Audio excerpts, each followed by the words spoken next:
Sẽ không ít bạn nghĩ rằng 1024 loài Pokemon hiện nay đều do Arceus sinh ra hoặc đặt tên, nhưng thực tế không phải tất cả Pokemon chúng ta biết đều do đấng tạo ra. Thậm chí trong số đó có những Pokemon xuất hiện bởi do chính con người tác động bằng nhiều cách thức khác nhau, những sinh vật đã phá vỡ quy luật của tự nhiên. Giờ thì mời mọi người cầm tô cơm lên, chúng ta cùng xem video thôi nào.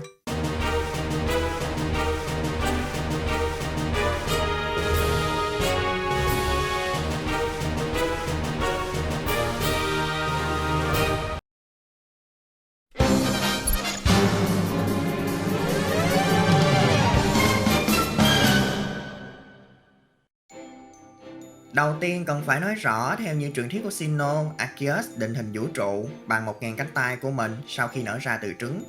Những Pokemon do Arceus tạo ra gồm bộ ba sáng tạo và bộ ba ao hồ, nghĩa là đấng chỉ tạo ra các thực thể nền tảng trước, rồi từ đó thế giới và các Pokemon khác mới dần dần phát triển. Tổ tiên thật sự của các loài Pokemon hiện nay khả năng cao là Mew, vì nó chứa DNA của tất cả các Pokemon trong cơ thể. Bằng chứng là việc nó có thể tự thay đổi hình dạng trên anime. Đã nhắc tới Mew thì không thể bỏ qua Pokemon mạnh nhất thế giới, Mewtwo, một Pokemon nhân tạo. Như đã thấy trên màn ảnh, Mewtwo không chỉ có một, nhưng chúng đều có một điểm chung là được tạo ra từ các cuộc thí nghiệm cắt ghép gen có sử dụng DNA của Mew. Nó sở hữu sức mạnh tâm linh mạnh đến nỗi trong Pokemon Legends GA, Marble cho biết Team Flare từng bắt giữ Mewtwo với ý định dùng nó làm cục pin trong nỗ lực tái kích hoạt vũ khí tối thượng. Mewtwo có thể tiến hóa Mega thông qua các viên đá Mewtwo S và Mewtwo E. Những viên đá này cũng có khả năng là hàng nhân tạo vì Mewtwo không tồn tại vào 3.000 năm trước. Thời điểm Meiji sử dụng vũ khí tối thượng vô tình tạo ra các viên đá Mega theo như suy luận của giáo sư Sycamore. Không chỉ Mewtwo hay đá Mega của nó, con người đã không ít lần vượt qua quy luật của tự nhiên khi có thể mang đến sự sống bằng sức mạnh siêu hình hoặc công nghệ tinh vi.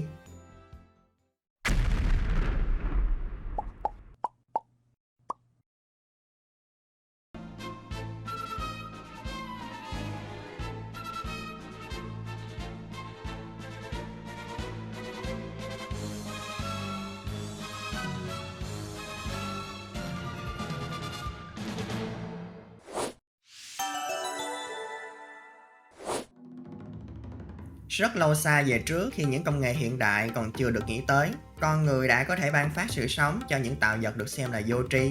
Theo nhiều một Pokédex cho biết, Claydon và tiền thân của nó là Bontoy ban đầu chỉ là những bức tượng đất sét do người cổ đại tạo ra. Những bức tượng này bắt đầu có sự sống sau khi bị chiếu bởi các tia năng lượng huyền bí, và có hẳn một nền văn minh cổ đại đã sử dụng Bontoy để du hành thời gian khi cho nó xoay tròn trên một vòng tròn ma thuật. Cơ thể của Claydon được cho là mô phỏng theo hình dáng của một thứ gì đó đã rơi xuống từ bầu trời. Có một điều đáng lưu ý, nhà Claydon được tạo ra từ 20.000 năm trước, cùng thời điểm mà Eternatus đáp xuống Galar. Nếu sau chủ lại thì có thể tạo hình của Claydon được dựa trên khối thiên thạch chứa Eternatus. Gần với thời đại văn minh hơn, có nhà Golett được nặng từ đất sét và được hồi sinh cách đây hàng ngàn năm nhờ khoa học cổ đại, với mục đích dùng chúng làm các công việc nặng nhọc. Từ khi ra đời, Golett vận hành bằng một nguồn năng lượng bí ẩn chưa được xác định. Tuy nhiên, nguồn năng lượng này được cho là có thể cạn kiệt theo thời gian. Khi Golett tiến hóa thành Golluck, nguồn năng lượng vận hành nó bắt đầu không ổn định và phải được giữ lại bằng phong ấn trên ngực. Nếu phong ấn bị phá sẽ làm cho năng lượng mất kiểm soát, khiến cho Golluck rơi vào trạng thái cuồng bạo và có thể phá hủy cả một thị trấn. Khi chuyển sang hình dạng Mega, phong ấn trên ngực lúc này đã không còn đủ khả năng giữ năng lượng lại, tới nỗi phải rò rỉ ra ngoài. Cho nên bây giờ Mega Golluck không khác gì quả bom di động. Mgina được tạo ra cách đây hơn 500 năm trước bởi một nhà khoa học như một món quà dành tặng cho con gái của nhà vua. Hình dạng mà chúng ta thấy thực chất chỉ là vỏ chứa. Dạng sống thật sự hay cơ thể thật của Mgina chính là vật phẩm hồn tâm nằm trong lòng ngực của nó, một lõi năng lượng cũng do con người tạo ra. Điều này làm dấy lên một câu hỏi, làm thế nào người tạo ra Mgina có thể chế tạo ra được hồn tâm? Mặc dù là huyền ảo của thế hệ 7, nhưng thật lòng mà nói, tạo hình của Mgina chẳng ăn nhập gì với style nhiệt đới của Alola cả. Hay có thể tạm hiểu, nó vốn dĩ được danh làm huyền thoại cho thế hệ 6, nhưng vì một lý do trời ơi đất hỡi nào đó mà phải du lịch sang Hawaii. Cho nên để lý giải về hồn tâm, chúng ta cần bay ngược về Pháp, ý mình là Kalos. Vùng đất có liên quan mật thiết đến khái niệm sống và chết. Khi nói về hai khái niệm này, chúng ta sẽ nhớ ngay tới người đàn ông từng cứu sống Pokemon của mình, Az. Vũ khí tối thượng mà ông ta chế ra, ngoài chức năng quét sạch địa bàn xung quanh, thì chức năng ban đầu của nó là sử dụng sinh lực hay năng lượng sống của các Pokemon khác để hồi sinh Floate. Khả năng cao là người tạo ra Magina đã gặp AZ và được hướng dẫn cách tạo ra một thiết bị hút năng lượng sống mini. Vì theo mô tả của hồn tâm, nó là một linh hồn và là trái tim nhân tạo, hình thành bằng cách thu thập năng lượng sống từ các Pokemon khác. Một đặc điểm chỉ có ở vũ khí tối thượng. Bên trong Magina tồn tại một cơ chế bí mật đã ngủ yên và chỉ có thể kích hoạt bằng đá Mega. Dĩ nhiên Maginite cũng là hàng nhân tạo. Khi ở hình thái Mega, mọi giới hạn, bao gồm cả cảm xúc đều bị loại bỏ, biến nó thành cỗ máy chiến đấu vô cảm. Sao cứ Pokemon nhân tạo nào Mega thì đều nguy hiểm hết trơn vậy Game Freak?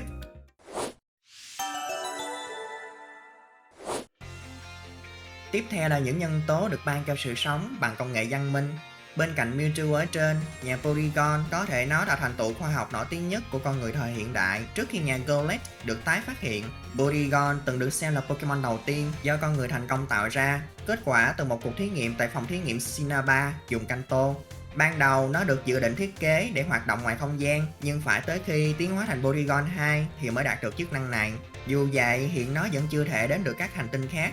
Dạng Porygon Z là phiên bản chỉnh sửa nhằm di chuyển giữa các chiều không gian, nhưng do lỗi nâng cấp nên nó hay có hình gì bất thường. Đã nhắc đến Mew mà không nhắc đến Ditto là một sự thiếu sót, vì theo nhiều giả thuyết, Ditto là một sinh vật nhân tạo được tạo ra từ chính DNA của Mew, nhưng vì bị lỗi đã khiến chúng không có được hình dạng ổn định. Song nó vẫn sở hữu khả năng biến đổi thành những Pokemon khác nhau, một đặc điểm thường được biết đến ở Mew.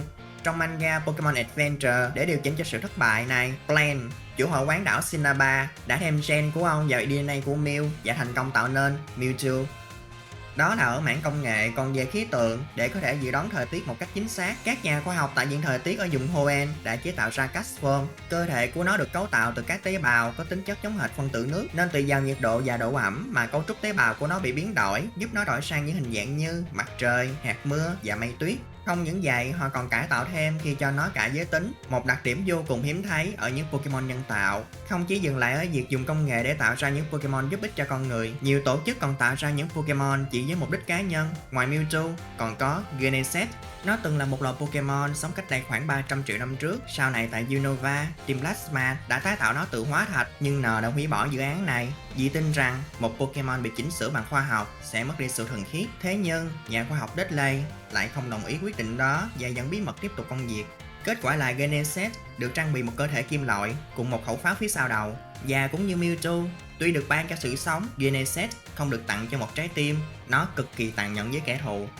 Tynan được Weather tạo ra trong dự án Beast Killer bằng cách kết hợp tế bào của tất cả các hệ Pokemon. Ban đầu nó được gọi là Typhoon, dùng để đối phó với các quái thú Ultra. Ý tưởng tạo ra Typhoon là dựa trên Arceus, nên đặc tính hệ thống AR của nó cũng là hàng sao chép đặc tính của đấng. Ấy thế nhưng cả ba cái thể thử nghiệm đều không tương thích với hệ thống AR, chúng mất kiểm soát và nổi điên, khiến dự án bị thất bại. Cả ba cá thể này sau đó bị đưa vào trạng thái ngủ đông. Chiếc mũ mà Tynan đội được thiết kế để làm giảm thiểu tác dụng phụ của việc hệ thống AR bị đào thải, đồng thời cũng kiềm hãm toàn bộ sức mạnh thật sự của nó. Khi tiến hóa thành Silvally, Tynan tự phá hủy chiếc mũ, từ đó nó có thể sử dụng hệ thống AR một cách hoàn chỉnh mà không bị mất kiểm soát.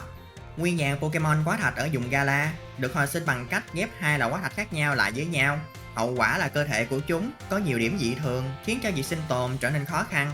Hiện vẫn chưa rõ bốn đứa này trông như thế nào khi còn sống ở dạng nguyên bản của chúng. Hành động cưỡng ép tái sinh này còn tham chiếu đến khái niệm Chimera trong cổ sinh vật học, nghĩa là những hóa thạch được tái dựng từ nhiều loài hoặc di động vật khác nhau, dẫn đến việc hiểu sai hoặc không chính xác về sinh học của loài đó. Từ đây chúng ta thấy rằng việc tạo ra Pokemon không phải lúc nào cũng vì lý tưởng tốt đẹp, phần nhiều vẫn là vì con người muốn được thỏa mãn cái tôi của bản thân khi được quyền làm chủ sự sống.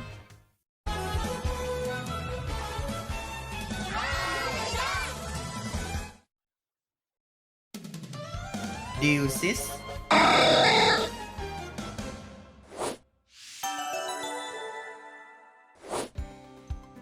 Những Pokemon ở trên đa phần đều được tạo ra theo ý muốn của con người, còn những Pokemon sau đây hầu hết toàn là những hậu quả do con người gây ra. Theo một số mục Pokédex, từ việc con người gây ô nhiễm một con suối, rồi thêm bị phơi nhiễm tia X từ mặt trăng, mà nhà Muk bắt đầu xuất hiện. Tương tự có nhà Gabodor, theo Pokédex, khi rác thải và chất thải công nghiệp trộn lẫn với nhau gây ra phản ứng đã hình thành nên Trapinch. Tại vùng Alola, nhà Muk được nhập khẩu để xử lý rác thải do cư dân ngày càng đông đúc. Sau khi ăn rác thải tại vùng này, chúng bắt đầu thay đổi ngoại hình và có thêm hệ bóng tối. Đã vậy còn tạo ra một loại độc tố mới từ sự tích tụ của rác thải và các vật liệu công nghiệp vốn là hai thành phần chính tạo nên Trapinch, dẫn tới hậu quả là số lượng nhà Gabodor đã suy giảm mạnh.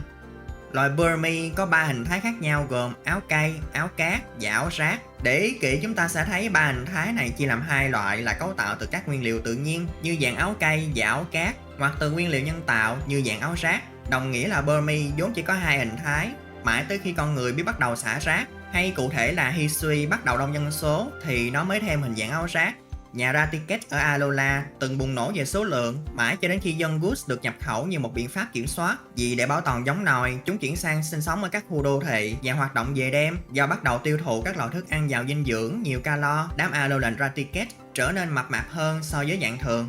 Melt được nhập khẩu đến Alola như một món quà dành cho hoàng gia. Do được nuông chiều trong cuộc sống xa hoa, chúng bắt đầu dần trở nên tham lam và ích kỷ, tới mức thay đổi luôn hình dạng và cả hệ. Khi chế độ quân chủ ở Alola sụp đổ, chúng dần xuất hiện phổ biến trên đường phố. Tính cách kiêu ngạo vẫn được nó giữ lại sau khi tiến hóa thành Alolan Persian. Và mọi người biết gì không? Cái khuôn mặt tròn đặc trưng mà chúng ta chê lên chê xuống này được người dân Alola tôn kính vô cùng. Đó là khi sống trong nhung lụa, còn khi ở vùng Gala, cơ thể của Melt đã trở nên cứng như sắt do nó sống gắn bó với một cộng đồng người đi biển. Điều này cũng ảnh hưởng đến quá trình tiến hóa của nó, khiến nó tiến hóa thành một Pokemon mới toanh là Berserker. Trong quá khứ, khi còn nhiều nhà máy gây ô nhiễm không khí ở vùng Gala, Weezing đã hấp thụ các chất ô nhiễm ấy để làm thức ăn. Điều này làm cho chúng dần có ngoại hình khác biệt hoàn toàn so với những Weezing ở nơi khác. Galarian Weezing sẽ tạo ra không khí trong sạch bằng cách hút không khí ô nhiễm và loại bỏ độc tố ở bên trong cơ thể của nó. Những Pokemon này, một số không hề chú ý được sinh ra, một số bị ép thay đổi hình dạng lẫn môi trường sống để thích nghi với thiên nhiên.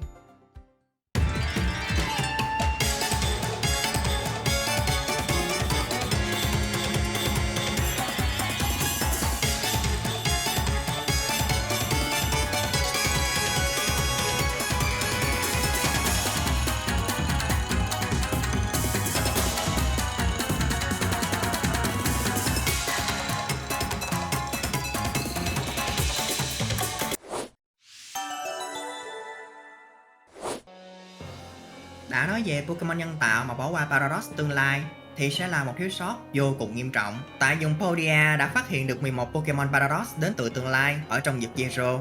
Việc chúng đến từ đâu, tới nay vẫn còn gây tranh cãi. Theo AI của giáo sư Turo, chúng đến từ cùng dòng thời gian với người chơi, nhưng giáo sư phiên bản quá khứ mà chúng ta gặp ở ao tinh quang quả quyết Paradox tương lai đến từ những dòng thời gian song song. Dù là giả thiết nào thì so với đám Paradox quá khứ, đám tương lai này dễ chấp nhận hơn nhiều. Vì Paradox tương lai chắc chắn là con cháu của các Pokemon hiện đại, nhưng chúng đã được cơ khí hóa, như Miraidon là hậu duệ của loài Cylizer, Iron Thorns là một con Tyranitar tồn tại trong tương lai cách hiện tại 1 tỷ năm. Bộ ba Iron Leaves, Iron Powder và Iron Crown chính là nhóm thánh kiếm sĩ bị cải tạo hay được chế tạo ra làm vũ khí như Iron Dress và Iron Mod.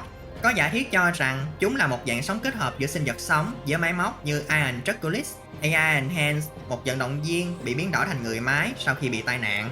Iron Valiant còn là sự kết hợp giữa Gardevoir và Ganley. Iron Bundle tuy được đồn là sản phẩm được tạo ra từ một nền văn minh cổ đại, nhưng có thể hiểu nó được tạo ra ở thời điểm tương lai, chỉ là cách thời điểm được phát hiện khá xa.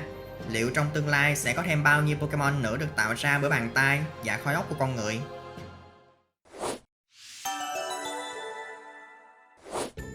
Và đó là thông tin về những Pokemon nhân tạo mà mình gửi đến mọi người. Hy vọng sẽ giúp mọi người có thông tin thú vị về những Pokemon xuất hiện bởi tác động của con người. Nếu mọi người thấy video hữu ích thì cho mình xin một lượt like, share và đăng ký nha. Hoặc nếu có thiếu sót, rất mong sẽ được mọi người góp ý ở phần bình luận bên dưới. Cảm ơn mọi người đã xem hết video. Và giờ thì hẹn gặp lần sau. Bye!